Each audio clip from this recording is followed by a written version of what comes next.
Yes reka tuzamuka no kubyutse Radio TV na makuru agiye atandukanye avuga hirya no bitangasa makuru byandika na makuru yo bakamana nkuzaniye aho uyu munsi tuje gukubwira ku mwana muto cyane twashimwa Akariza Gayera.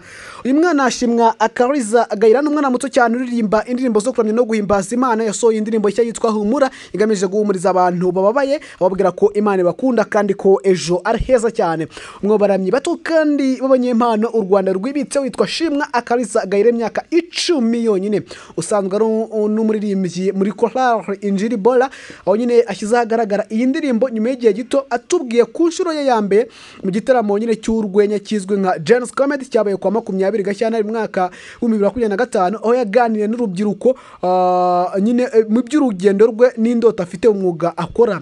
Yitwa Christian Abayisenga umuyobozi wa Hallroom Group ifashe nyine uyu muhanzi n'umuhanzikazi yabwiye nyine ko yavuze bw'ibitangazamakuru ko iyi ndirimbo igamije guhumuriza abantu babaye ababwira ko Imana bakunda ibitayo kandi ko ejo ari heza.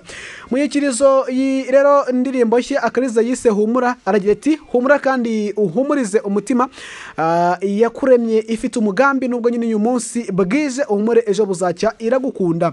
Iyi ndirimbo kandi yamaze kugira ku muyoboro wa YouTube Shimwa Akariza Gayera ndetse no kuzindi mbuga nkoranyambaga zose zicuruza umuziki mu masaha make cyane imaze hanze imaze kurebwa n'abasaga 7,000. Akariza rero yaherukaga gushyira hanze yitwa Akira Mashimwe yakunzwe n'abatari bake cyane aho nyine irebwa n'abantu bageze ku 171 aho nyine muri iyi ndirimbo Akariza azamura amashimwe yabo Imana yahaye agakiza abo yahaye urubyaro nyine abo yakijije indwara abo yahaye kwiga bagatsinda abo yarinze bakabasha gusoza umwaka wa 2024 nawe Imana nyine yarinze guseba mu maso y'ababahigaga.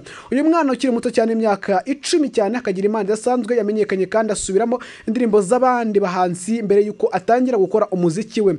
Imyinshi rero mu ndirimbo yakoze n'izabandi yabaga yasuyemo cover.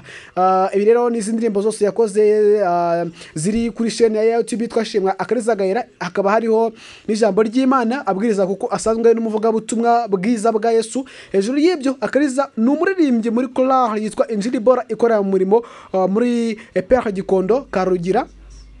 Nibyo kandi Shimwa Akariza Gayera avuka mu muryango w'abana 3 akaba ari we mfura n'umukobwa kandi abandi bavandimwe babiri n'abahungu. Yatangiye kandi kuririmba afite imyaka 3 y'amavuko atangira kuririmbira muri Injili Bola ajyana na nyina gusenga.